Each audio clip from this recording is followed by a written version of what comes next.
Hello, my name is Woody, and this is still Change in the House of Pods, a podcast about Deftones. And this is the Dia De Los Deftones holiday special. I'm very excited to be streaming with you once again. When we last spoke, I was starting a new job, and this podcast was pretty much over. I was going to relaunch and start again, and then a few months ago, some things transpired, and yada, yada, yada. I'm back. I'm at my old radio cluster, now hosting middays, that's 10 a.m. to 3 p.m. Central on Minnesota's classic rock, 92 KQRS. I'm also back on my old station, 93X, hosting our metal show, The Pit, playing Deftones every Saturday night at 10.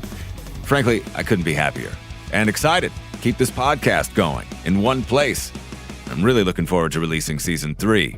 Not sure when exactly that will be, but it will be here. Change in the House of Pods is not moving. So, while you wait for Season 3, I'm offering up this 3-part holiday special. More than 5 hours of Deftones conversation with my friend Vesanic from Deftones Live. The last time Deftones played a show was 2 years ago today, November 2nd, 2019, at the second annual Dia De Los Deftones. And today, the Deftones Live archive is sharing that performance with us on their YouTube channel. And I couldn't be more ready. I was there with my wife. We've been to both Dia De Los Deftones festivals in San Diego. They were both incredibly special and meaningful days. It's obviously super disappointing we're not there again to celebrate this year, but in lieu of that, I can't think of a better way to commemorate the holiday than by sharing this podcast with you and talking about the immense effort that went into making this crowdsourced video of Deftones headlining their own festival. But that's only a part of this conversation. We're going to talk top fives, set lists, what we might expect to hear when Deftones eventually start performing again. I should note, this conversation was recorded in the spring before Deftones postponed their tour again, so some things may sound a little out of context, but all in all, this was still a super fun chat to have. And Vesanic opened the vault for me. If you think that he's published every live performance he owns, you would be incorrect. So, and this is the coolest part of this holiday special, he invited me into the vault. Let me pick a few live tracks to hear. So, you're going to hear a couple live songs in this podcast that haven't been heard since they were performed.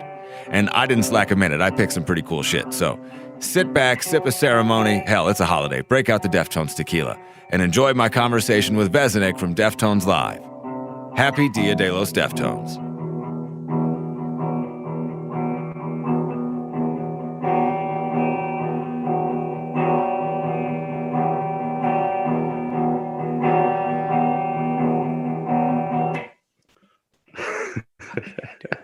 That's the coolest shit ever. I wasn't gonna say shit. I was just gonna let you keep going because that shit is the illest. That's no. dope. I don't have a distortion pedal, so I don't hear it. I don't have a drum set. I would have kicked in though. I was ready to go. Yeah, dude. That's the illest. Did you tell me that earlier that you were working on that? I feel like somebody might have like messaged me even and said that I was jamming a little. I wasn't. No, it wasn't me. I was only telling you that I was jamming a little. That's rad. No, somebody fucking for sure was like, I've been working on Fyro, and I was like, oh, that's dope as hell. This is actually Fist. Oh, that's Fist, rather. Yeah. Nerd notes. It's actually Nerd notes. Fist. I'm so bad at fucking names of the songs too. I have to like really work to put together, because I'm like everybody else, where I just kind of like, I let the song play, let the album play. You know what I mean? I'm not a seeker. Yeah.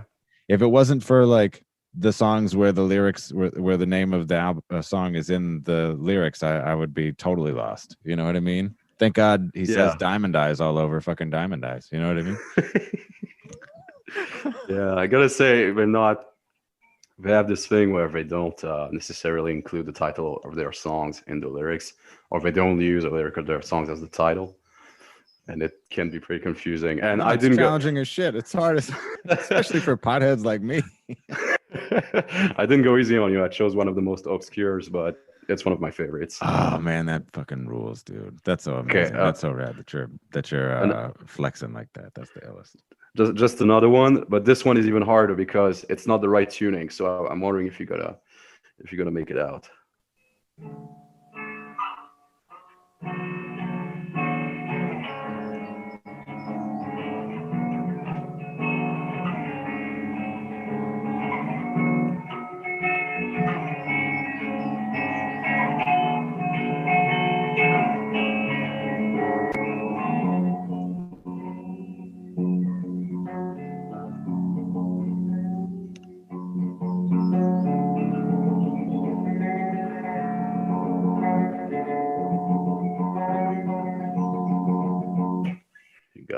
Yeah, that's Riviere. I wasn't gonna say shit again. I just wanted to hear you keep playing.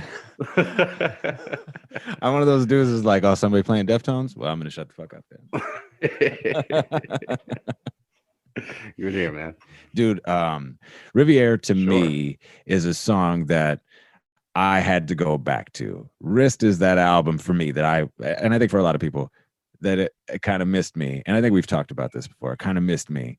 Yeah. But that is a gem. What a gem. I feel like those guitar parts between the verse and the chorus are so disparate. Like they're just so different that maybe it was off-putting or something at first listen, but now I'm just like, it hits right in the core, right? Man, I'm just so in love with that song. I know. This is the podcast where we share our Deftones stories, right? Yeah.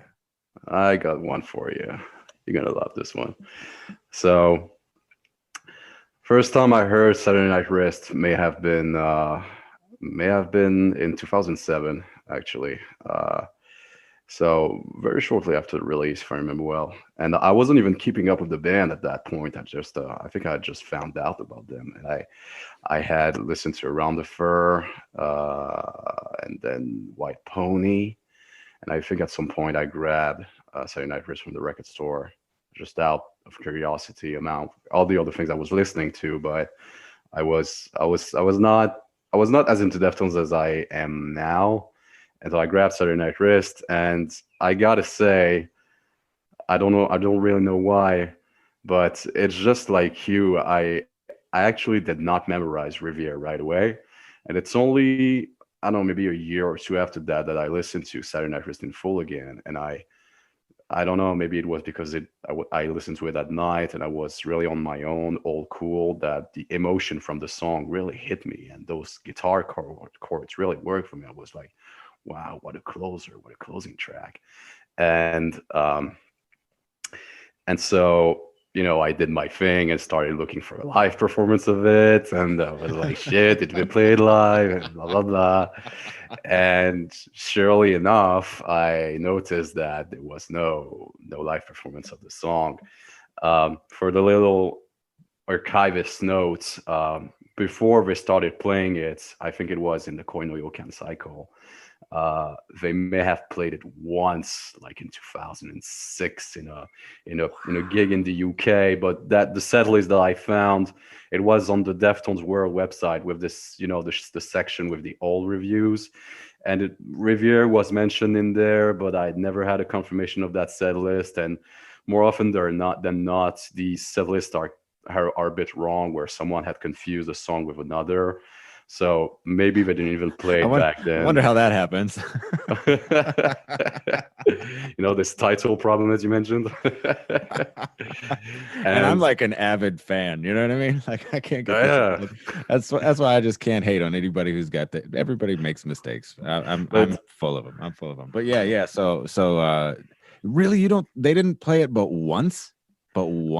Until I don't even know. I don't even know if they actually played it. I heard rumors that in 2007 they would play it in sound checks, but they, as far as I know, and I don't know every set list of the Saturday Night Wrist era, but I've never seen one with Riviere in it. I don't have a recording of Riviere before the Koinoyokan cycle. Much like Combat, that they played only for the first time in 2011.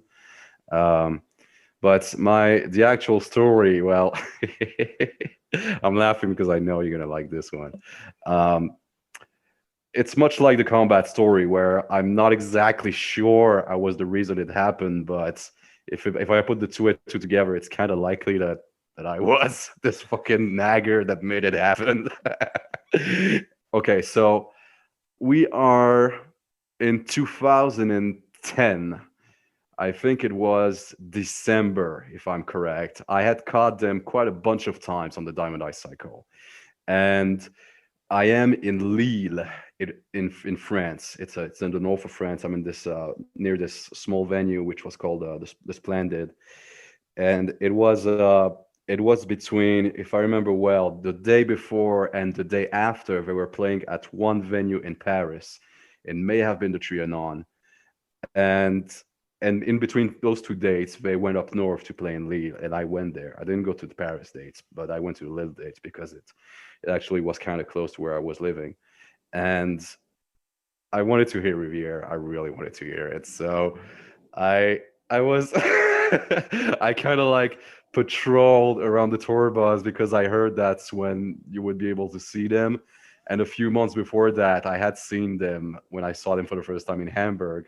So I was like, if I see one of them, I might throw it out there, maybe, put a request. And by the time I was patrolling, I think all of them were already in, and I had missed my shot. But at some point, I'm still in that very small street next to the venue where the bus is parked, and I see Chino getting outside of the bus, which was on the other side of the street. So he had to run. He had to cross the road, and sure enough, he was running because he didn't want anyone to catch him. But fucking hell, I did. So I ran towards him. I was like, "Yo, Chino!" And so, Chino is not a rude guy. So he started talking to me, and I was like, But he was "Dude, like, ah, shit. this guy again, this fucking guy." And but the interesting thing is that I shit, if I remember well, shit, it's much like the combat story. I was like, what the fuck was in my head that I had the balls to go like So that? bold. Yeah, so bold. But I love it. I love it because, when you get that opportunity, you're going to fucking make an ass of yourself or you're not. So why not go for it? You know what I mean? There are only so many opportunities in life where you get to talk to your idols Yeah. and when you get to throw it out there like, hey, I know you're probably not going to do this tonight, but just in case. There's Like, a point. fuck There's yeah, a point dude. there.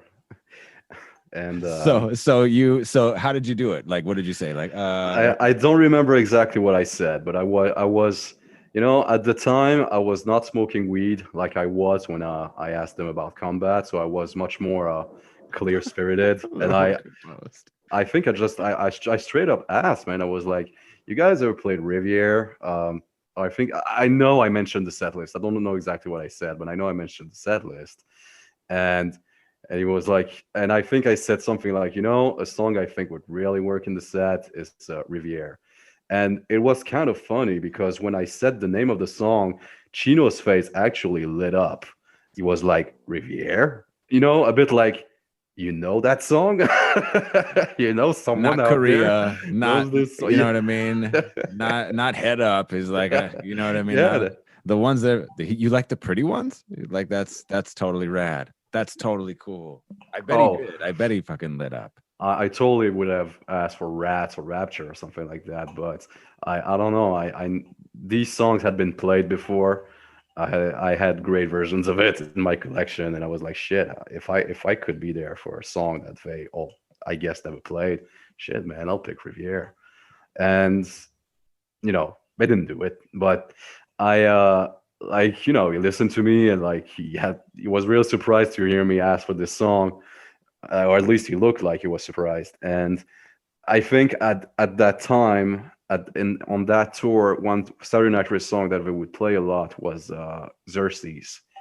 And for as pretty as a song, Xerxes is, well, it's not necessarily one of my favorites from the record. And I think I straight up asked, I think I said, I think what a good idea would be to maybe like drop Xerxes out of the set list and maybe No put way. You didn't Riviere. say that, did you? Yeah, I totally did. Oh my god. I absolutely did. Fuck that bullshit. Put on my shit. Dude. Like that's so insane. Oh But wow. like you said, it's like either you try it or you're never gonna know, right? Yeah, So yeah. that's what I did, and I may have come up as to direct or something like that, but it wasn't my only shot, so I was like, fuck it. Yeah. And so they didn't play it. They didn't play it on the Diamond Eye Cycle. And at the time, I was in touch with someone who's pretty close to the band, and we were talking about the set lists and all that. And I think I had mentioned Riviere to him before, and just like you, I think it was maybe a year after we talked about this song, where at first he was like, I don't know, it's quite a May song. It's not a song that I noticed. He came back and he was like, shit, dude, you were right. This song is absolutely fucking beautiful. Yeah. And then later on, I don't remember the year it was. It may have been 2012. I know it was the Koinonia Cycle, but we started playing it live. And the story that I got from my source is that he actually advised them to play it in rehearsals, and so they did. And when they were done, they were looking at him just like, not really confident about it, because they were trying something kind of new. Even though it was an old song, it was not a song that would play a lot. They were taking a risk. And he just straight up told them, look, to me it sounds good. To me it sounds good. So, I don't see why you guys wouldn't do it. And if I if I if I put up the time if I add the timeline of this story to when they actually played it live, kind of makes sense to me that maybe I had some kind of play in Deftones playing Yeah. Riviera. Hell yeah, dude. Well, first of all, thank you. Fucking second of all, your batting average just went up. That's amazing. Like that's like to get Combat and Riviera worked into maybe not the show that you were at, but to some shows. And now, how many times do you think that they've played it, like roughly, if you were just off the top of your head? So I actually kept track of Riviera because it's Fuck yeah. it's one of my favorite Deftones songs. It's in my top five. But so they would play it almost in full. It was a slightly different version in the structure on the Koinonia cycle. And then I think it was actually on the Gore. Yeah, it was on the Gore cycle. They would play the intro of the song. And when I went to see them in 2017, I actually didn't know about that because I had not kept up with the Gore tour. I only realized later on that in 2016 in the US, they were actually playing this bit as well.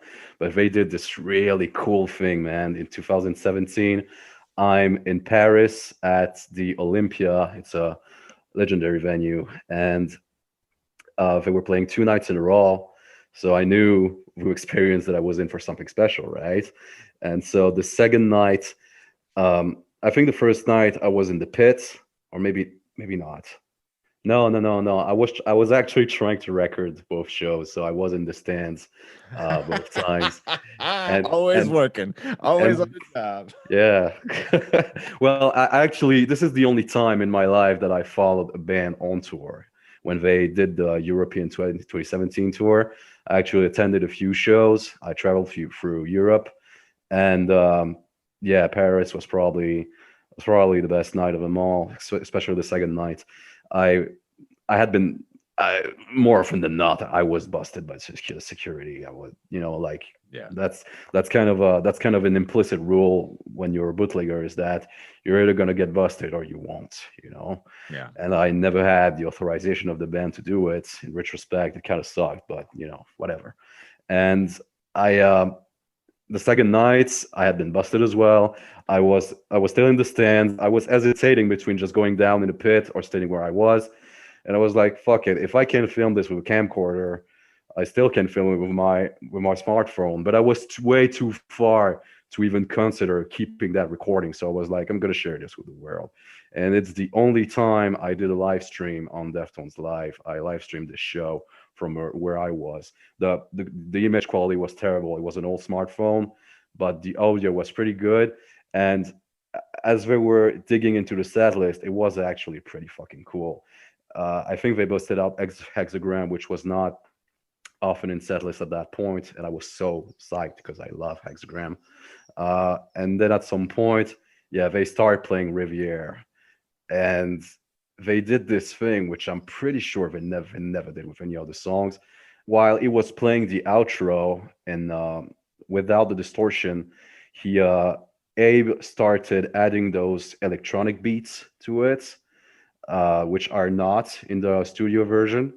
And as far as I can tell, it was the first time I was seeing Deftones actually playing the song a little different than it is on the record. When it comes to what's actually in the song. Cool. but they totally blue balled me because they only played the outro, and you know, I could be wrong, but I think what happens when you're an artist like that and you play a deep cut is that I think that's what they did. They played the beginning of the song and they like gauge the reaction of the crowd, and if there's not much of reaction, they don't keep up, and if there is, well, they take the risk. But to make up for that risk, the song that was after that was Change. And all the respect to White Pony and Change and the band, but I've heard Change just too many times. Yeah. My best friend is a huge Rage Against the Machine fan, and he cannot listen to Killing in the Name anymore. And I'm a bit like I'm a bit like that with Change. I'm like. Yeah. I mean, it's a beautiful song. Don't get me wrong; it's a fucking hit. But I've heard it so many times that when I listen to it, it almost had no taste for me anymore. Yeah. So they played Change right after this small intro, and it was like, ah, shit, shit. I wanted the whole thing. It sounded so beautiful. Yeah. But that makes sense. I can hear them. Like I can hear like Chino strumming those notes. You know what I mean? To tease you, Yeah. And then busting into Change and being like that, which is really kind of twisted if you think about it, because you're Deftones. Even in 2010, that you have all of your diehards in every room. It's not like you have to play Change for the randoms who are showing up that night or for the newbies. Like that was mean. I'm just gonna go out and say it. That was mean to tease Javier and then to go into Change of all songs is a little bit rude. I also want to comment on a couple other things. What an amazing time to chase the band on the road. So this was like 2010, 2011 that you were following them, is what you said, right? 2010, I did go to a few shows of the first and the second European tours for Diamond Eyes. I'm not sure if I saw them in 2011. Oh yeah, I saw them. I did see them in Amsterdam. Like Where I heard Combat. I'm sorry. Right. Yeah. That's the one where you saw Combat. But where I followed them, it was the European tour of 2017. Oh, that was 17. Oh, okay. Yeah. So that was still actually, because I've been thinking about this a lot lately, the summer and fall of 2016. And I've talked to a number of people who saw them in that time. Yeah. I remember the show that I went to was bananas. Like it was out of this world. So I've been thinking a lot about that stretch of their like live show and how great it is and how great it, like it's fun to talk about the eras of the band.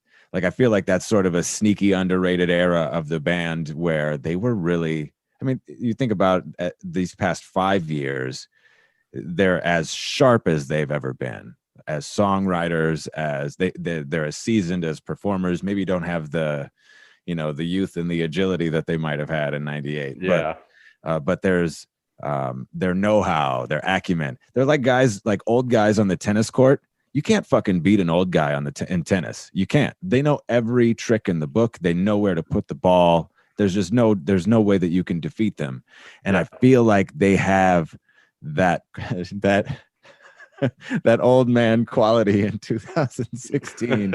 Or they could just put the ball wherever the fuck they wanted. And then to think about that and Chino cock teasing with Riviere before Change, that like adds a whole nother layer to that, which is insane. I also wanted to quickly comment on the fact that you heard Hexagram, and I also love that song. And it reminded me of a tweet that Brendan Groan from Incendiary sent yesterday. And it said, every time I listen to the song Hexagram, I'm like, hey, Chino, maybe step off the gas a bit, bud. which is such a fun way to think of it, because he is fucking balls to the walls. Like Hexagram is not for the faint of heart. Like I would pay hard money to see footage of the recording sessions of the self-titled, because that was they have it. And they have it. because they put it out right on the fucking the extra disc so there's plenty of recordings. There is, yeah, for sure. Oh, good. That would be so cool to see that because it sounds like his voice is tearing apart, like Absolutely. it's shredding, like his voice is shredding. And he shredding. fucking meant the shit. You know what I mean? It was like the dude was not fucking around. He had something on his heart, and he let it out. And I'll say this: for as much as Pink Maggot is my favorite Deftones song, um, uh, Hexagram is actually my favorite Deftones riff. The main riff of Hexagram is supreme, man. There is this. It's actually good that you mentioned this. The bonuses from the self-titled disc, because there is this quick bits where Stefan and Abe rehearse Hexagram, and the sound, the tone of Steph is actually much different than it is from the record. And I love this bit, dude. I love it to death. I've actually put it so short. It's like what, a minute? It's not even that long. Like the video that you get to see. It's just like, but it's so insightful, right? Yeah. And I have looped this bit, but just the moments before the drums and the distortion kick in, because the tone that he has before he actually activates the distortion pedal, dude, it's so crunchy, and you can hear all the mid notes and all the higher notes. Not exactly, even though the production on the self-titled is beautiful, there's a lot more details that you can hear, probably because it's a camcorder audio. There's a lot more details that you can hear in the riff as he plays it on that video clip. And this right there is my favorite guitar bits from Deftones ever. I fucking love this. I actually think I'm not a guitarist at all. Well, I play a little guitar, but I'm not. I have nothing on Stephen Carpenter. But I firmly believe that he did his best stuff with a 7-string, and most precisely during the self-titled era. His tone was fucking supreme, man. Like, I love this shit. Yeah, there's that shit right there is that's like my heartbeat. That self-titled album is it's everything.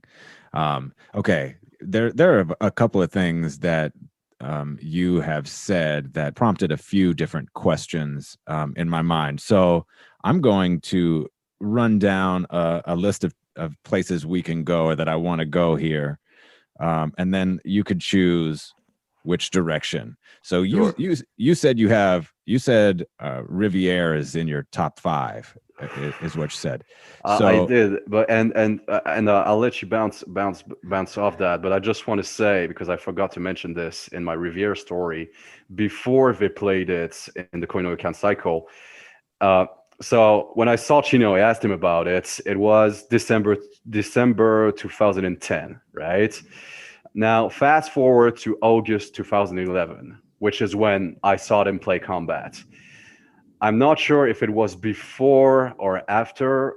Yeah, it was before they came to Europe. There was one show, I think it was in Atlantic City, where Chino teased Riviere, and it may just have been the first time that they actually used Riviere in the live set. He did that in Atlantic City, and he did it again when they came to Europe, which is the tour on which I saw Combat. And when they played London, Chino played that Riviere bit again. And I had a clip of the first time in Atlantic City. I had a clip of it. I still have it somewhere. And as he does that, he goes into change. And as he goes into change, you can hear a dude saying, "That was the biggest blue balls ever." I was like, I feel that so much. That's what I'm saying, dude. Like, the room is full of us. The room is full of us. Like, obviously, and I know what My Own Summer does for a set list. I know what Head Up does. But you can't tell me that there isn't other shit. And I don't want to be a dick about it either. I'm not saying don't play my favorite songs, because they're definitely. But yeah, there's something to be said about the comfort that you can find in a set list that kind of always works. I can't criticize a band like that. I don't know what it is, man. I'm not in that place, but for sure, with all the experience that they've had, it's only reasonable as a fan to ask yourself the question as to, why not spice it up just There a are little more, so just a many touch more. songs. There are I so many songs. I guess it would be boring if they, played rare shit all the time because then it wouldn't be so rare. But Well, maybe that's just a little more often. I don't so know. this leads me to one of the other questions. So one of the questions is about your top five, which sounds Yeah. like maybe you have a legit top five, which would be fun to play. Maybe we could come up with some like together, like our own or something, and Yeah, have a I was little gonna goof sure. I off. was gonna go back to it. Go So ahead. all right, so that's on my list of things that I want to talk about. The other thing, since we're talking about set lists, is like, what do you think's coming out for the Ohms tour, for this tour with Gojira? I would love to talk about that. What is going on? And also, I want to make sure that we talk about Ohms, because when we talked the last time Yeah, for this podcast, Ohms wasn't out yet. So I want to make sure we talk about fucking that's Ohms true. and Shit, you're right. ceremony and the video, and like I want to talk about all this thing. So where should we go next? Do you want to talk keep talking set list? Do you want to go top five and goof off Uh, a little bit? I shit. Let's do a top five. I mean, All right, let's do top five. All right, so you already put Riviere somewhere in your top five. Do you need a minute to figure this out? I'm gonna need to at least I'm thinking about it. think for I a have minute. I have my top one. I don't have to say to you which one it is, but I'll say Yeah, it. that's It's right. Pink Maggot. Fucking best song ever. Um, well, I don't I don't have a particular order, but I would say Pink Maggot. Shit, this is so hard. This is so hard. But because you gotta keep in mind, my songs are not necessarily the ones that work. Like, it's not because it's a single that I won't put it in there. There are some bands where I consider their hit single the best song they ever made. But with Deftones, I don't feel like it's the case, even though like I fucking love Digital Bath. It's one of my favorite Deftones songs, but it's not in my top five. So it's not necessarily the catchiest thing that I'm going to put in there or anything like that. So I would say Pink Maggot, Lovers, Ooh, Fist for sure. Absolutely Fist, just because it's such a unique song, not just in the not Deftones viral, discography. not viral, by the way, not No, Fury, Viral, not I viral, love Viral. You know what? but I Fist. love Viral, but I got to go with Fist on this What one. an asshole! I don't know the names of the fucking songs. Anyways, so, It's obscure, man. It's it's fucking really obscure. it might be obscure, but that's what this fucking podcast is all about. Shame on me. Okay, so Pink Maggot, Lovers, which I think is like brilliant that you have Lovers. brought it into the conversation, because I don't think we talked about Lovers at all the first go around, and then Fist, and now you've got two more spots, and I know Riviere's in one of them. I got a little side note for Lovers. I don't know if you remember this, but it may have been in the Diamond Ice cycle. They did a Q&A on Twitter. Really? No, I don't remember this. Yeah, they did. And Did they talk about Lovers? Did somebody like they I answer did. a question? I did. I asked about Lovers, and I said, because it's a question that I've seen asked a lot in the community. I said, why Can I guess it? Why isn't Lovers on the album, and why is Lucky You on there instead? right Is that the there? question? Is that the Yeah. question? Yeah. Yeah. And I had an answer, and this was so strange because I think I looked up all the answers, and none of them were signed. None of them. I could be wrong. Like, I could totally be wrong, and not that it matters, but none of them were signed except that one that I got, Oh. which was signed by Mr. Marino himself. And he said, by the time we recorded it, if I remember well, I think that's what he said. He said by the time we recorded it, it was too late to make any additions to the record. False. I don't believe it.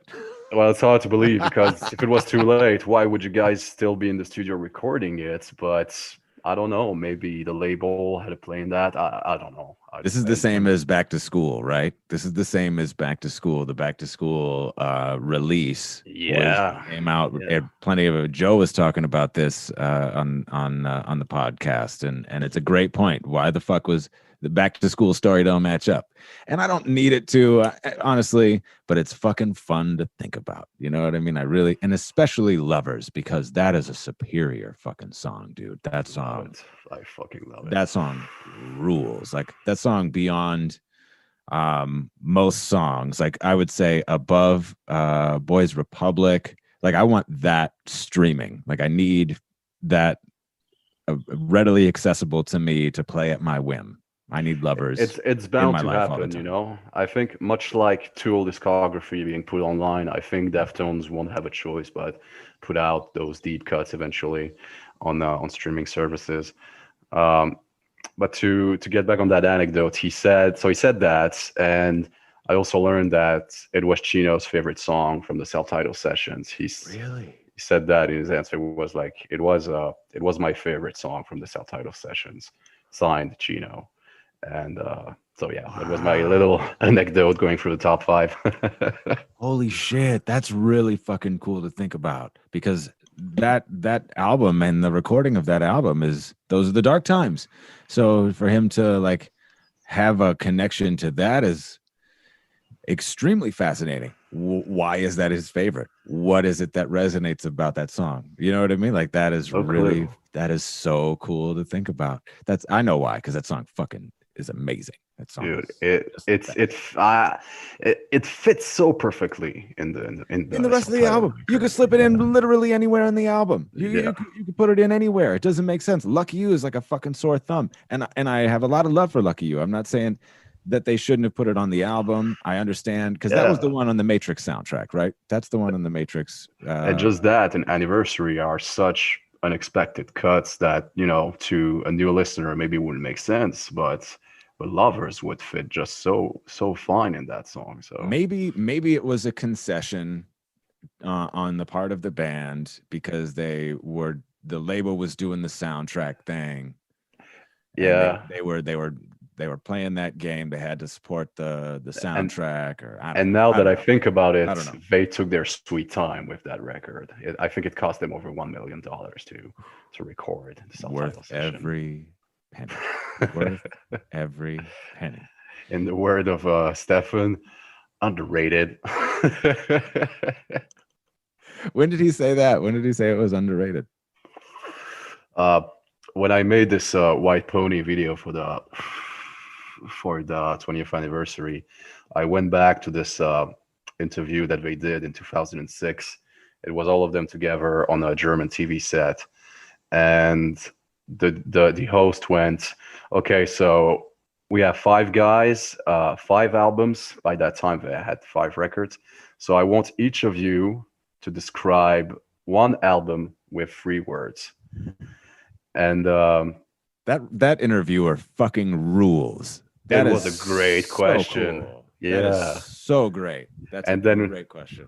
When it was the turn of the self-titled, it ended up on Abe, and he went Sleepy, and then Stefan went. Oh, I remember that. Underrated. Yeah, dude. Now that I remember the Sleepy thing. Oh, that's cool as shit. Oh, wow. Sleepy. What? Maybe Slept On. What about the self-titled is Sleepy? It's so fascinating to think about their interpretation of their own work. Yeah. That is really fucking fascinating to me. Because they all, I mean, the consensus, or the fan consensus, is their interpretation of Adrenaline is that it's like it's a wash. It's not even, it's whatever. They weren't fully formed, or I don't know. They don't like it, is my understanding. Even though they are bound to close a show with fucking 3 of those songs every night. Like that's on the table, is that you're going to hear Bored, 7 Words, and Engine 9 at any given night. So how they can just write it off is absurd. Yeah. And then like to think about self-titled as Sleepy. That's fascinating to me. Yeah. Fascinating to me. Who knows? Okay. Pink Maggot, Lovers.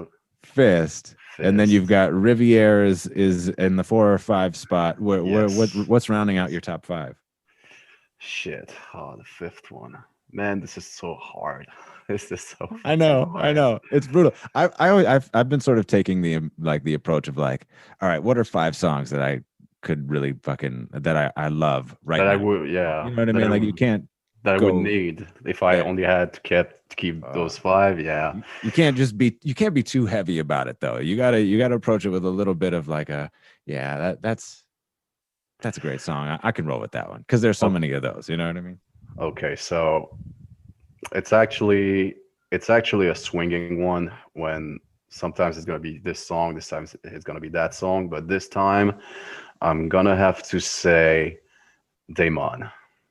Dope. Fuck yeah, dude. God, that song is so great. I've said so great. I have said this multiple amount of times. Daemon to me is the ultimate example of everything that is good about Deftones that's smashing up. Maybe not the melodic side, even though you can kind of find that in Chino's vocals. But maybe even just for the time of Around the Fur, everything that they had sonically at that point, to me, Daemon was the perfect meeting of all those things. Like, it's, to me, I've said this, like I said, I've said this multiple times. This is a sound defining track. Daemon is fucking awesome. Why do you think they hit it? Why is that the hidden track? If I had to guess, I would say that one or several of them have one or multiple records that have this thing where there is a hidden track that can come off as a surprise. Because I definitely remember my experience with Daemon. When I listened to Around the Fur for the first time, I actually did not put, I was listening, I think, I'm not sure if it was a CD or maybe a DVD player that I was blasting out loud from my TV set, but I had not pressed the stop button. So, and I think you got like the authentic, like hidden experience. You got like the surprise of it. That's the coolest shit ever. I had the bong hit. You're like, what the fuck is that? Who is getting high in my? Who in the what? What is that? Who is singing that weird song right now?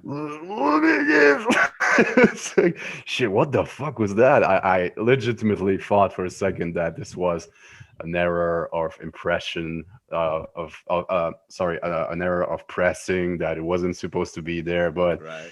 You know, I was a teenager. I paid attention to it for a second, and then the next second I was paying attention to something else. So I let it play, and then man, when that shit kicks in, it's just so like, it's sort of got the, like with the way the drums kick in, it's sort of like My Own Summer in a sense, in that it feels like the start of something. Like it feels like and maybe that's lends to your sound defining idea, in that it really sounds like the beginning of whatever's gonna happen, not just the song, but like, I don't know, a whole new experience of the music or something. I don't know exactly what I'm trying to articulate. I'm just sort of freestyling a little bit, but that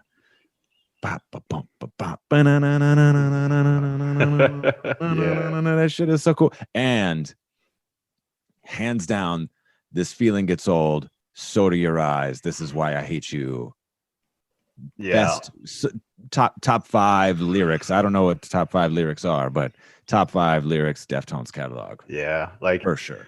I think Chino was pretty mad at the time, if I had to guess. And honestly, this is not a way you want to feel all the time, you know. But I guess to put it out on such a cool track and with a very visceral and effective lyric like that, it's quite the artistic feat, you know. So Daemon, well, yeah, what's 4? What's 5? Is it Riviere? Is it Demon? Like I said, I can't give you an order, man. All right, that's cool. That's cool that you got them. Well, while you were talking, I can't tell you that Pink Maggot is up there. I'm that predictable, Yeah. but Oh, I the am rest. too. I am too. Be Quiet and Drive is my number one, and I sort of hammed this together while you were thinking about yours. I got Fate at number two because that's always Fate Sierra is just like it's always going to be forever my favorite riff of any riff. Rad. So Be Quiet and Drive, Fate. I'm popping Spell of Mathematics in at number three. Fuck yeah, brother. I love. Yeah, that is my favorite from Ohms, dude. It's supreme. I don't know if you've heard me say it yet, but Ohms is my favorite album, and that makes it my favorite album of all time, which is insane. And another conversation that maybe we can continue on because we got to talk about Ohms. I put Korea at 4, and I put 7 Words at 5. So that's where I'm sitting for my this in this moment. No Maria Brink top 5. Okay, hold on. So Be Quiet and Drive, Fate Sierra, the Spell of Mathematics. That's a pretty sexy list down there. That is pretty sexy, right? My MO for music is it's either got to be ballsy or sexy. So, and that obviously that rocks, right? That's Deftones are the perfect mix of both, right? So yeah, Be Quiet and Drive, Fate, Spell, and then Korea at 4, which I think is just the quintessential Deftones song. I just think it's like for all of the. It's funny to me that I have 2 Pony songs on here because I'm kind of like you in terms of just Change being a song that I've heard a bajillion times and it almost is vanilla or whatever, doesn't have any flavor. I've considered that about Pony in the past year, like as we've been celebrating it, like I've revisited it plenty of times in the past year, and obviously I still fucking bop and rock the fuck out to it, but just in this moment it's sort of surprising to think like, oh shit, I just put 2 Pony songs in there. I was kind of my opinion on Pony was like, yeah, it's obviously great, but it makes sense. I mean, White Pony is. It is, yeah, it's White. It's White Pony, man. I mean, yeah. I wouldn't hold it against you. And then 7 Words is my 5th, mostly because I've been like on this live performance of 7 Words. Well, actually, you commented on it when I posted about it the other day. It was this performance from '98. They did 7 Words, and she fucking flies off the stage. Like it's insane. Like it's just this insane performance from this time, which is really interesting to me in '98, like right before they started introducing Pink Maggot into the set list or the demo version. So they were, and then 6 months later, Korea was being played. So like they were writing White Pony, which is fascinating to me, and yet touring and like this concoction of all of these things about that place and time, and then this performance of 7 Words in the middle of this set, like not at the end. It's in the middle of this set, like 3 or 4 songs in, and fucking Steph's hair is like. He's like wildly whipping it around. I mean, nowadays you can barely get him to move. He's like a fucking statue up there, but like he's fully like 50 years old. yeah, right. And my understanding is they were opening for Pantera on this tour, on this at this show, which is like also cool to think about. Like Deftones playing this 40-minute set before Pantera, and like they do this insane set that is like. It literally lifts the floor. There's so many things out of it that's why I think 7 Words was top of mind, and I was like, I fucking love 7 Words. It's so cool. I mean, for as I think it's been, and I think they know that. I actually think Chino said that himself, like back, like maybe in an interview or something. For as much as they played it live. It's still a pretty sick song. I mean, I try to. That's so modest. It's pretty sick. it's like all that happened with George Floyd and all that. Well, to me, like 7 Words became pretty relevant when all of those things happened, because I could be wrong about this, but the way that I interpret those lyrics are really coming from like a colored, pissed off teenage kid who's kind of like maybe angry that he's being picked on by the authority and all that because he's a colored kid. And I don't know, just thinking about those events and looking at the lyrics of Seven Words, I don't know. Somehow it made sense in my head. Maybe I'm just reaching. I don't know, but No, I don't know. I don't know, man. I think you might be on. I mean, squeal like a pig is kind of a distinct derogatory, you know what I mean, slander Yeah. for a cop, and it might be. It definitely makes one wonder, like, as we often do, I think, about Deftones songs, like what is this about, and like what are the fucking 7 words? You know what I mean? They're not all Yeah. suck. I don't think they're all suck. But the 7 words, I read that somewhere. I know I read this somewhere. oh, really? It was, hold on.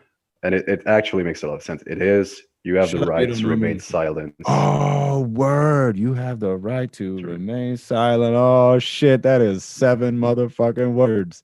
Wow. I mean, makes a ton of sense, dude. I read that interpretation from someone, maybe even heard it from a source close. I don't know, but this is something I read a couple of times, and it does make sense in the context of those lyrics. That's the illest. I have to stop you right there. Can you hear this? Yeah. Can you hear that? Yeah. Okay. San Diego, 1995.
Yeah, fuck yeah, dude. Oh my God. There were so many things that were so cool about that performance. There were so many things that were so dope about that performance. The way he hit that fucking squeal like a pig, you big fucking, hey, that shit was bananas. And the drum parts at the end, that sounded different. He did this boom, bap, a boom, ba, boom, bap. That was like a little bit different. It was a little bit off record, I feel like. Yeah. Am I right? It was that, I and there was think it something. was Go just a ahead. couple of impromptu fills that, that Just hit a little different. It just hit a little Abe different. likes to do. I don't Love know. that shit. And Yeah. and the like the youth in Chino's voice is really apparent too. Like he Yeah. sounds like a fucking like he sounds like a young dude. He sounds like he hasn't screamed the fucking shit out of his voice. And I don't mean to say that like there's anything about his voice that I don't love now. What I mean to say is just like he sounds like a baby. He just still sounds like a fucking baby. Sounds like he means this shit. Dude, those like when the music stops and he hits the speak fast and like there's something like a little bit like he lost his marbles a little bit, like he's really selling it, like he's really, like you said, he means it. Like there's I love your reaction to this. I actually enjoy reading the comments on Deftones Live, but I've never got to hear a live reaction to the content of what I call the vault. But yeah, this one I never put on YouTube, and there's so many more that like what's on YouTube is only just a slice of all the shit that I got. And there's also a lot that I've not even watched or listened to. It was really more like a compulsing thing, like a collector. But yeah, I'm sitting on so much stuff. Oh And man, that's so cool. Well, we should do some reaction videos. Maybe that could be like a new a new income stream for the two of us as we start doing some reaction videos to all Deftones shit. that's a pretty cool idea. Yeah. You're welcome. That one's free. The next one is going to cost you. Oh man, that's so cool. That's so rad. I love that. And that actually made me think of another thing that I wanted to ask you about, because prior to the last time that we spoke, that was prior to the performance from, what was that, 92, the Sacto Active Rock video. That's so, talk about babies. Holy shit. Those dudes Okay. were babies. So the story goes, in 2010 or 2011 or something, years and years ago at least, I was very active on the Sharing Lungs forum, the Deftones fan forum called Sharing Lungs, which is linked to the Deftones World website. And I may have thrown out a shout out to him before, but I'll do it again. Christian from Chile was an active bootlegger and trader, and he had a big Deftones collection like I do now. And he's actually the one that helped me facilitate the growth of my collection, because he gave me a lot of stuff for free. You need to understand that the trader circle is something pretty underground, something pretty hard to get access to, because there can be a lot of what most people would call snobs and all that. Just yeah, it's like a club where you can't welcome everyone because it might be risky. There's an essence that might be lost along the way. I know it sounds like uselessly philosophical, but it's a bit like that. And Christian was really cool with me. I had nothing to give in return. I had no collection at that point, but gave me a lot of stuff. But to go back on the 92 recording, he posted those pictures, and on those pictures you could see television, an old television set, and you could see that the TV was playing what looked like a very early Deftones set, like with a different drummer, with Stefan and this Smiley Jackson guitar, Chino with long hair, and he did not know what that was. He was actually posting those pictures hoping that someone had an info. He didn't even know what year it could have been. All that we could tell by the faces of the band members was that it was something something that was made very early on. And well, years and years and years later, it was actually last year. I Another trader dude that I know who actually collects like I do, but for Linkin Park. He gave me a bunch of old lists of old trading lists from the internet because there's still a lot of that. From people that are not necessarily active, but their old GeoCities page or whatever blog was still had not still been Yeah. deleted from the internet. I'm talking like fucking early 2000s or something. Yeah. I'm old, man. You're not and the only one.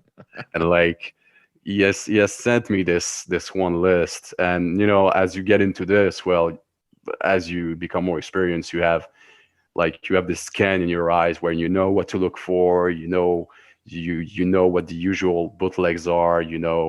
Like there's some lot of similarities. And for the anecdotes, it seems to me Deftones are one of the most bootlegged artists ever.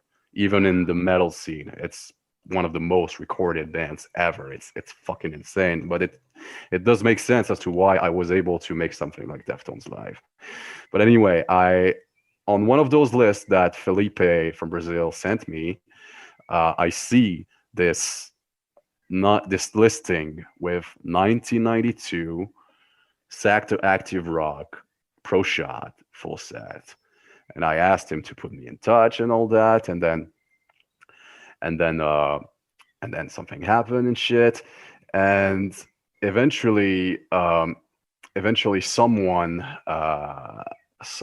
it was a follower from Deftones Live who emailed us. I'm talking, this is like maybe a couple of months back. It was pretty recent. Wow. He hit me up, and he just gave it to me. He just gave it to me. He just gave it like he had. I don't know who he got it from. Now I do know who he got it from actually, and it makes sense because the guy who gave it to him used to run the Deftones page way back. It was called Def Jeff. I And remember Def Jeff. Why do I yeah, remember Def Jeff? I looked at that page so many times, and it was like the one Deftones web page back in the day. Yeah. I'm talking like late 90s, early 20s. That was his coverage. I don't know Wow. when exactly or why he stopped, but yeah, I actually messaged that dude like a year ago or something. But I No know, response. Never got back to you. no, he did respond. Oh, really? Yeah, Def he Jeff, did. legend in the game. That's crazy, dude. That's crazy. That's so wild. So, and he was like, "Yo, here you go." And Yeah. what was your thought when you first saw the shit? When you first saw like the actual performance of, because they do Hogberg Hop, right? They do what do they do in that set? It's like 3, 4 songs, right? 5 songs. Uh, well, my reaction, it's a beautiful thing, man. It's a beautiful thing. I mean, as you and I have stated um, in our first meeting, I will call it that. Um, Early Deftones is so hard to come by. It exists, like I know for Yeah. sure. A lot of those early shows are documented. It just never came to the surface. So to find a full set from '92, I was like, wow. And Yeah. also, it was very nice, that someone liked Deftones live enough to even consider sending us that. You know what I mean? Like that's like that's almost like a holy grail. This item is fucking, yeah. I mean, Yeah. now it's out there, so it's not as rare, obviously, but yeah, he sent me that he got from Jeff, and the set list, it's 5 songs. They start off with Like Linus, and I was so fucking I know, right? excited to hear Like Linus live. I love that song. The riff is memorable. It's early Deftones, but you know that it's Deftones. You know that it's Stephen Carpenter, even though Yeah. it's not the sound that he eventually, uh, I will say, secured. It's, yeah, you just know it. You Yeah. just know that it's Whereas Stephen you don't get Carpenter. that necessarily throughout the rest of the set. Like you don't get that at all times where like there's still a discovery happening in 92. Yeah. They're still figuring it out. Like Oh, obviously. totally. I mean, you can tell that Gino seemed kind of in reserve, kind of shy. And I mean, they were playing on TV. It must have been a new thing for them. Like most likely it was their first time playing on Even TV. though it was like cable access, right? It was, I mean, Yeah. that had to be just like a local, somebody's basement, somebody's couch type public access channel, right? Like that's Yep. that. I don't know a whole lot about the Sacto Active Rock television show, but it did appear that they had a lot of, like, I've seen the one with Fallacy and Abe's on the couch, and like I know enough about it being, fairly tuned into what was going on, and there was a lot going on in the Sacto Active Rock music scene, which is pretty cool. But Deftones' place in it and their place in it in '92 is really unique, and because to me it's hardly identifiable at times that is my favorite band. Like that was just me. I know you've said otherwise. You're like, oh, that's so Deftones, and Yeah. I would But love to I get can understand from, the people's point of view how they would be weirded out to see, the ska yeah. band minus the Yeah. horns. For me, it's different because like Hochberg Hop and Answers, actually Answers is my favorite from the set. It's probably with Linus, it's probably my favorite, my favorite early Deftones cut because they were mashing those things together in a Yeah. very brilliant way, even though, it was just a song that they made as teenagers. It's not as refined as it could have been, but like there's such a youth and an originality about it. You know what I'm saying? Where it's Yeah. like even though the words of music that are mashed into a song are obvious, and maybe that's why it's not really a subtle or refined song. I actually don't care. You know what I'm saying? Where it's like, yeah, I mean, I fucking love it. So And that's one where they're like Chino's doing some screaming, and it has some heavy moments. Am I correct? That's Answers is that one. yeah, I think a couple of times you like there are crashes moments, vocal into the thing like that. yeah, where you feel like he's, yeah, exactly, where you feel like he's exploring what he's starting to get little tastes of like, oh, okay, this is working for me. Like I can, what we I can pull this eventually would out. come to know as, Deftones and Chino, and what has become his signature. Because to me, that's always been such a fascinating idea, or something to think about is, how does Chino Moreno discover that he can do what he does now with his voice? And I feel like you get little elements of that. You get little glimpses of that, little flashes of that in that Sacto Active Rock bit. Totally. Like you can see him working it out. Like I think, like when Deftones go down in legacy, they'll probably be remembered for material like you can hear on White Pony. Like to the general idea of Deftones is that, this one band that can mix heavy music with very ethereal ambiances, but that's like neglecting a whole pan of their history, which is understandable because you don't always have the time to dig into that kind of stuff. You don't always have the time to. I mean, this is just one band, and there's so much music in the world. So like, but I can definitely understand how. And I saw the comments. It was hilarious. I saw the comments where everyone was like, "Holy shit, is that Deftones? Oh my god!" And like, and I'm like, "Yeah, that's totally Deftones. That's Deftones to the core, man." Yeah, you got it. You're so in it. You're so studied, and that's why one of the reasons I love talking to you is because you've got a PhD in Deftones, and not everybody has that. So that sort of insight isn't accessible at first glance. To me, Embarrassing. I think it's cool as shit because it's taken me like time to really look at it, to think about it, to examine the context, whereas you're able to pull all of those things in, right away. But you have to keep those things in mind when thinking about, like, this was fucking 3 years before Adrenaline came out. Like, that's insane. They had no No, they did. I was gonna say they had no adrenaline material written by that point, but it's not true. So okay, that's not true because in '94 there's a video that's on your channel that has where Chino says like some of these songs, and they only play Adrenaline songs, and it's in '94, and some of the songs are different and have different song structure, but um, he says at one point some of these songs are 3 years old, which means that some of those songs, Adrenaline songs, are 30 years old this year. Like Yeah, but I think that's insane.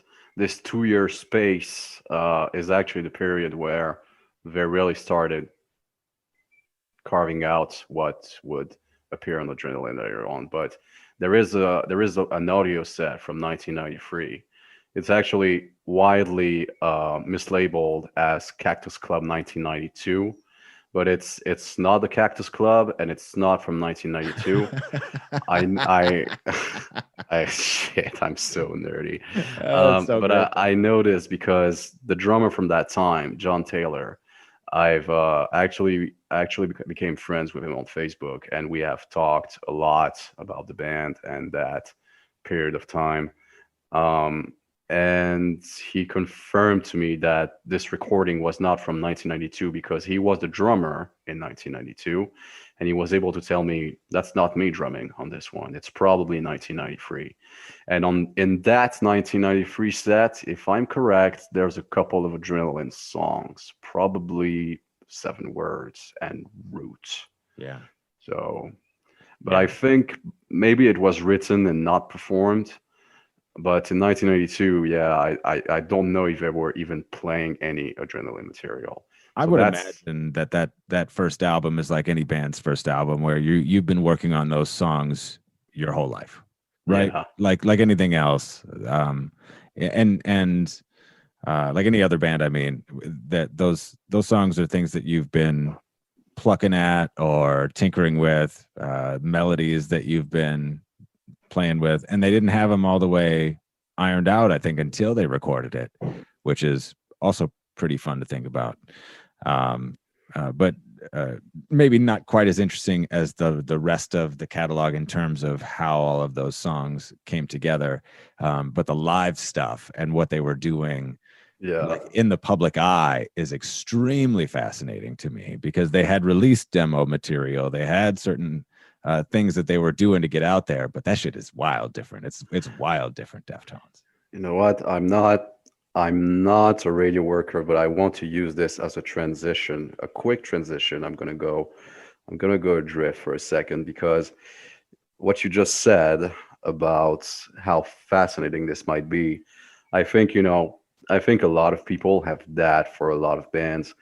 I don't know why exactly my spirits got stuck on Deftones, but something I can say is that to me, the life career of the band was that fascinating to me because the songs really had a life of their own. Like, Deftones are not necessarily the kind of band who are gonna make a lot.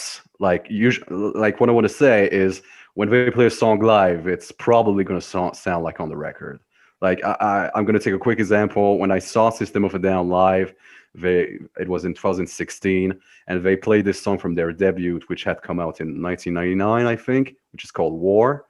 Um, the song War, and instead of this really heavy, trashy version that's on the record, they actually turned the page, and Serge, the singer, went to the keyboard and started doing this really weird thing with a vocoder using the lyrics of the song, but it was definitely something completely different. And this is the kind of stuff that Deftones don't do, but if you follow their live stuff and if you collect it like I do, what's really fascinating is that even though they most of the time play it like on the record, the song still sounds different depending on their moods, their the circumstances of the time. And this is why this is the moment where I'm going to show you another recording that I have not put on YouTube. Uh, and like I remember I told you during our first meeting that my favorite Deftones recording was Wembley 2003. Yes. Now, this the second leg of the self-titled tour. When I started collecting it, I was not into it, man. I was not into it at all. I felt like, and the Wembley recording, I had no time for it, dude. I was like, I don't know. I was very confused with what Chino was doing. The songs sounded slower, kind of dragged out like that, and I was not into it. And just like I was not into the self-titled record at first, Mm. but then years later, I emotionally connected to that record because some stuff happened to me, and I took a deep dive into into the self-titled cycle. That's And a dangerous era to deep dive into. yeah, I mean, it, dude, it's incredible. Like, I'll let you pick this one. I have this show. It's from November 2003. Um, you need to pick the song. It's gonna be a tough one. I'm telling you. Oh my gosh. Okay, so you know what? I want to make this even more fun. I was gonna make you pick between Digital Bath and Knife Party. Now, bear in mind, this is the only recording of Knife Party that I have from the self-titled era.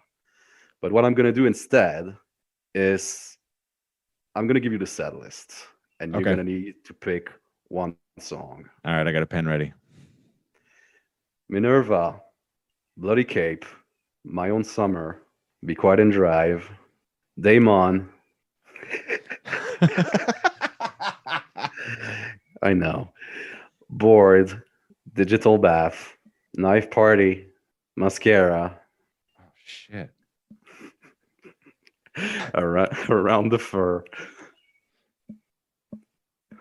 Lotion, The Chauffeur, Fady Sierra, Fuck, they saved it for the end. That's fucking wild. Okay, go keep going. Hexagram, Oh fuck. Okay. Head Up, and Change.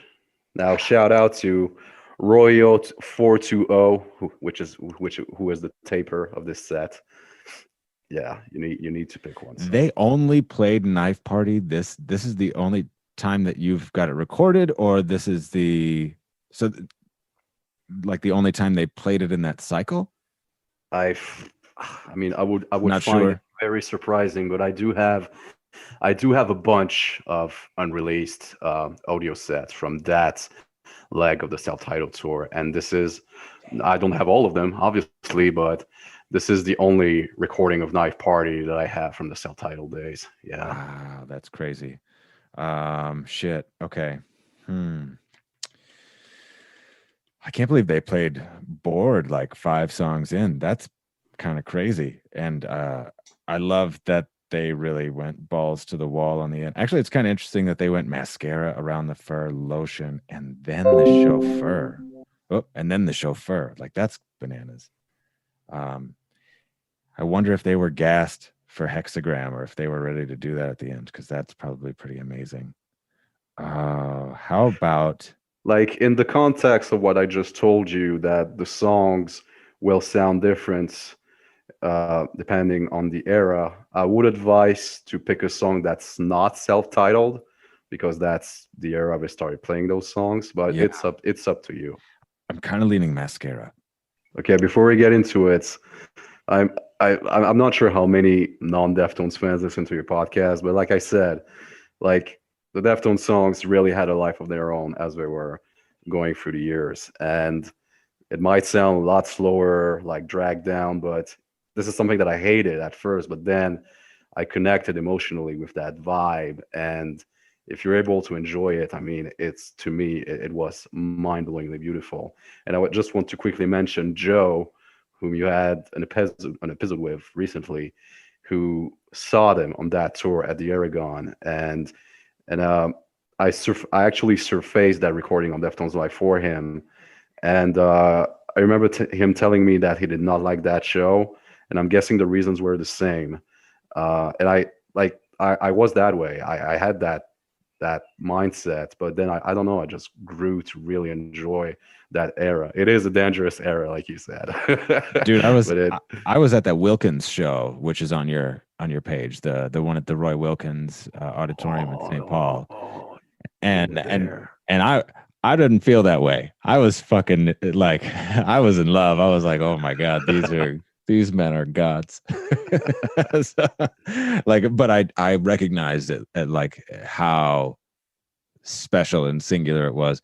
And I also think they were just on a lot of drugs. I think that there was just that too. I think there's yeah, it's probably that. Hey, artists on drugs have rarely failed. So, but like I'm gonna play in a second. Stop ranting. But it was not just the way we performed. Like sonically, it sounded like Chino was using a lot more effects on his guitar. Like that's why I wanted to show you Digital Bath. Actually, it's one of it's one of my favorite recordings. Well, do you want to? Let's do Digital Bath then. We don't need no. Like, no, it's too late. All right. Okay.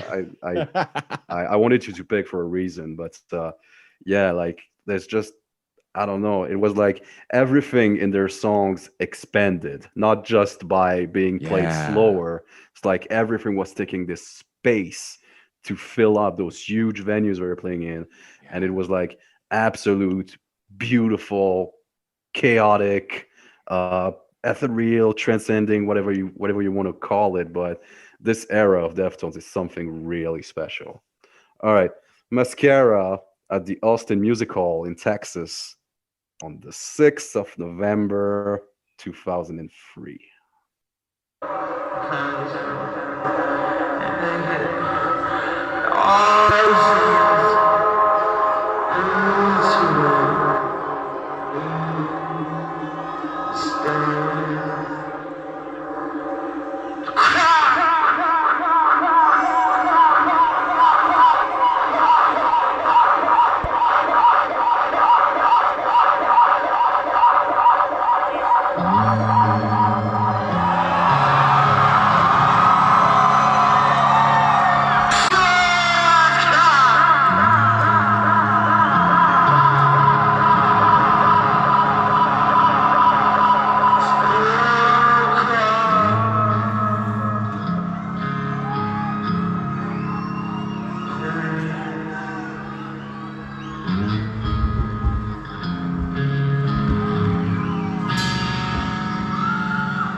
then they played fucking Around the Fur after that. I can just hear do do do do do do. I like that. That was what a fucking cool performance. My apologies for the couple of bugs in the recording. It's actually a corrupt version of the file. If we were to go back to that, but like I have the clean one at disposal. But I hope you release that whole shit on the website or on the YouTube at some point, because the things that they're doing, that he's doing with the like the reverb or the echo effect or whatever, like it creates so many cool moments when they're not playing notes, like, and then the shit that Frank's doing there at the end. There's like a lot of things going on there lyrically.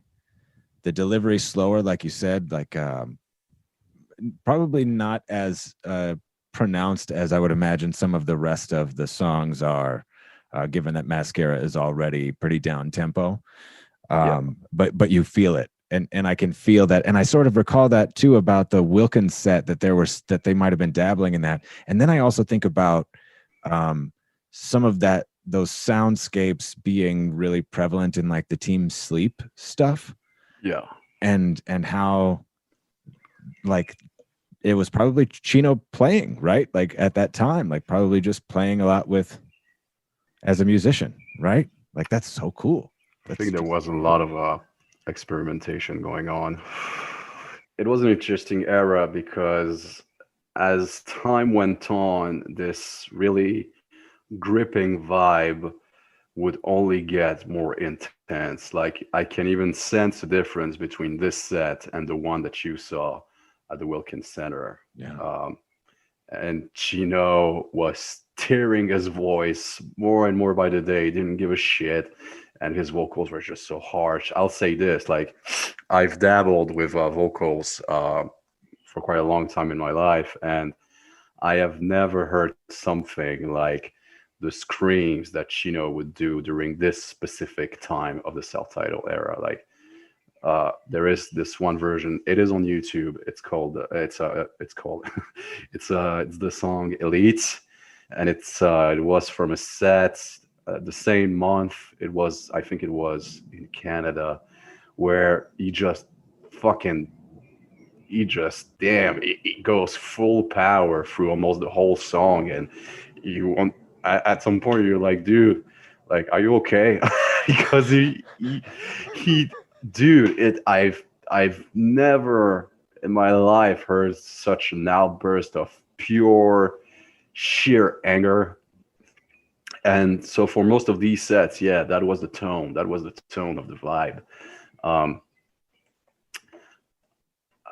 looking at the dates for some of 2003, just to give some context. So the one that you played there, Austin, that was November, and the 6th of November. Chicago, that was the Gorilla Tour, that show at the Metro, that was in May. Yeah. A Notorious Pro Shot, that Pink Pop Festival, that was June. Yes. I don't see where. Well, let's see. Detroit was November as well, so I would imagine Minneapolis was probably, or St. Paul was around that time. I don't see it right here, but like thinking about, I'm just trying to imagine then, like, okay, the arc and the evolution of that tour and where they were in terms of like how exploratory, or if that's the right word, like how much they were dabbling in weird shit. You know what I mean? Like how much they were doing what we just heard. Because that's, to your point, the songs, the music, the sets, they don't necessarily tell the whole, or the songs on record don't tell the whole tale. Like the live performances really give you a lot more to think about. Oh, Roy Wilkins was December. Okay, so that was December. All of that shit is just that time is so cool. I actually know most of this shit by heart. It's embarrassing. But yeah, well, it's pretty much, I mean, it's your job, right? You're cataloging all the shit. You have to be attentive to those things. It's my passion. What can I say? Yeah, man. But to me, it's also just so cool to think about, because all of it leads us to where we are and what we have, and that that end result is phenomenal. So let's explore it and let's dig into figure out how we got here, because it's so cool. Well, let's talk about, let's see, we did the top 5. We're talking live music quite a bit. So I'm curious what your thoughts are on the upcoming live performances, should they happen. Let's assume, and I feel like there's been some recent, I don't know if confirmation is the right word, that the shows are gonna happen, but it seems like they are. So should they happen, what do you think we're gonna hear?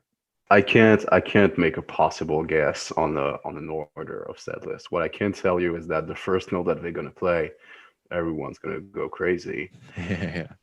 But as for the songs from Ohms that we might hear, the title track, for sure, they're gonna play the title track, because not only is it the main single, it's also what I'm gonna call a classic Deftones song, in the sense that Chino is not playing guitar.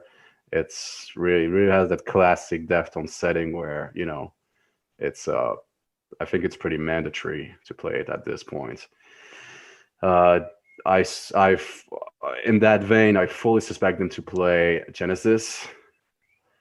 As for the rest, honestly, your guess is as good as mine, but I would certainly hope that they dare to play The Spell of Mathematics. Yeah. It is it's become one of my favorite Deftones songs, and it's definitely my favorite from the record. Ceremony, of course, that has to be played. I mean, I don't see how they would not play it, but I'm pretty wary about The Spell of Mathematics, because I swear to God, man, I have this thing not just with Deftones.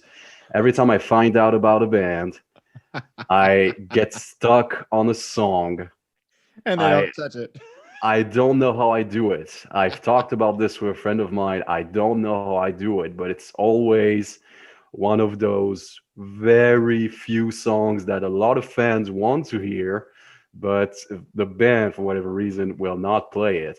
And I'll drift away for a second, but I had this with Blur. I dived into Blur a few years ago with this record called 13. And there's this song that's mind-blowingly beautiful. It's called Caramel. And it was like, I listened to the record for the first time, and this is the one where I was like, this is my cut. Like, this is the one, this is the song I love right there. So went to YouTube right away, Blur, Caramel Life, nothing. I was like, oh, fuck you. Go fuck yourself. But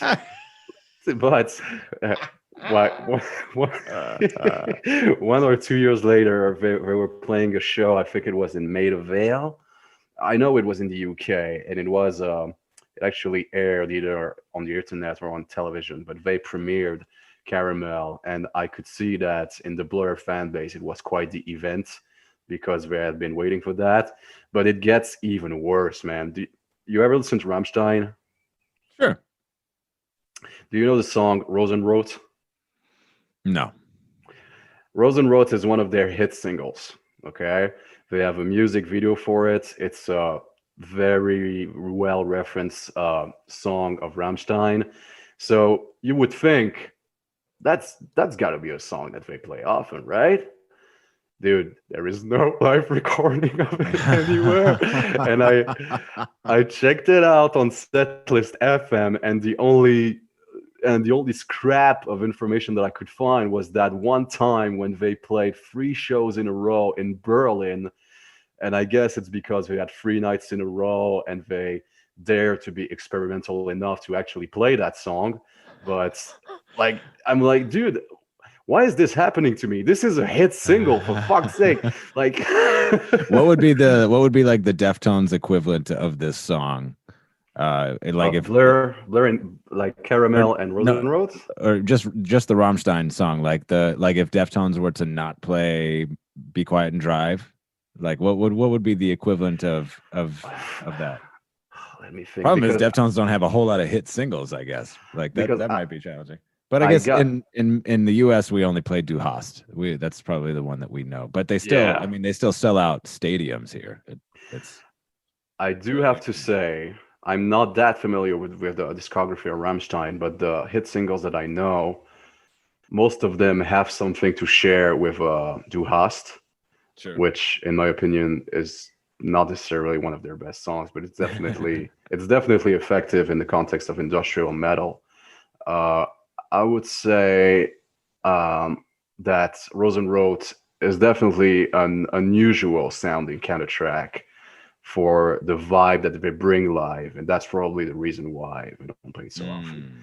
When it comes to Deftones, what would be the equivalent of that? Well, I don't know because they always play their hit Yeah, they singles. always play the hits. Sons of So bitches. Playing the hits all the damn so time. I don't think there is actually an equivalent, but I just want to make that point that I don't know how I do it, man, but I I always hope you're not manage right.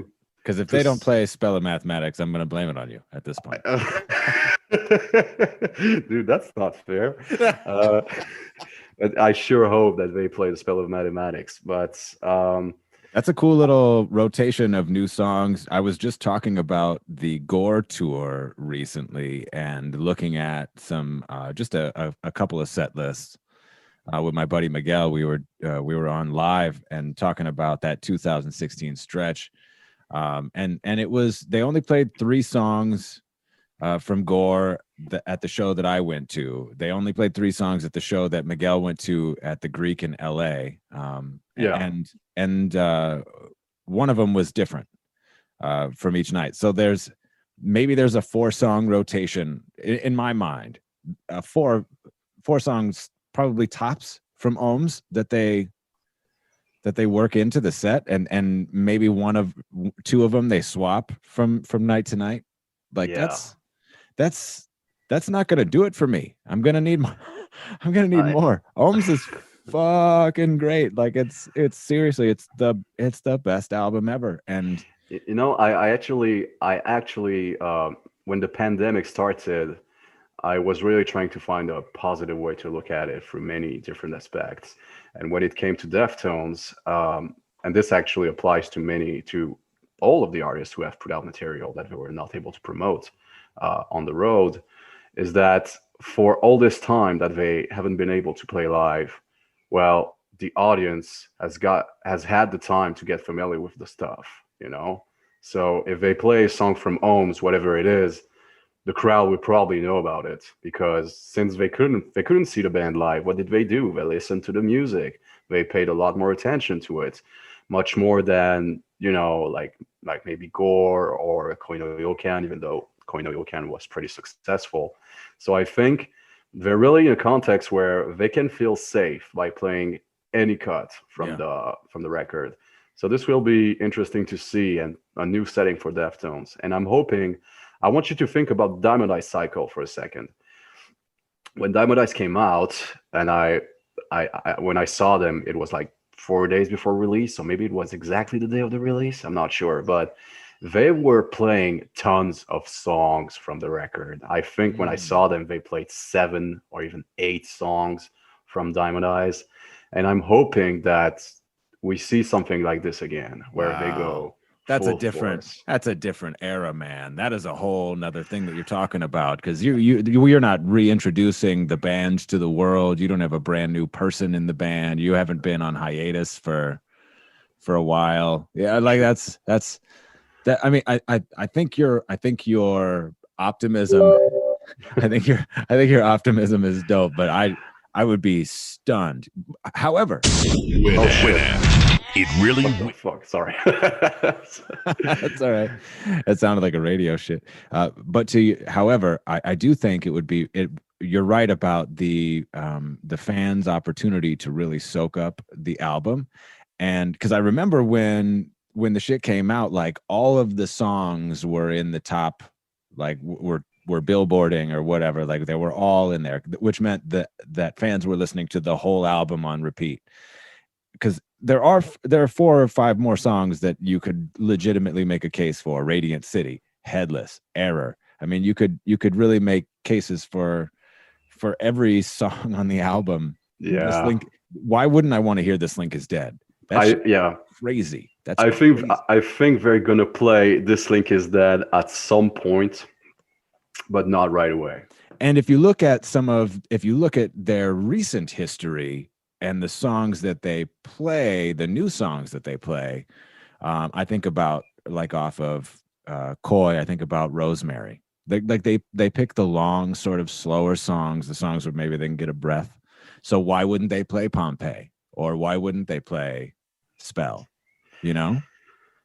Man, something that I learned as a Deftones fan is do not try to make sense out of what they I know. do. Don't create any expectations, because your expectations will be fucking flipped on their head. Yeah, and sometimes it's for the best. It's so exciting. Yeah, truly, like all the time for the best. I mean, as much as we love to explore and try to, guess about why they do certain things, like the fact that they managed to still keep us on our fucking toes is pretty special. It's pretty special. Thank you for listening to part 1 of my conversation with Vesanic. Flip the record over for part 2.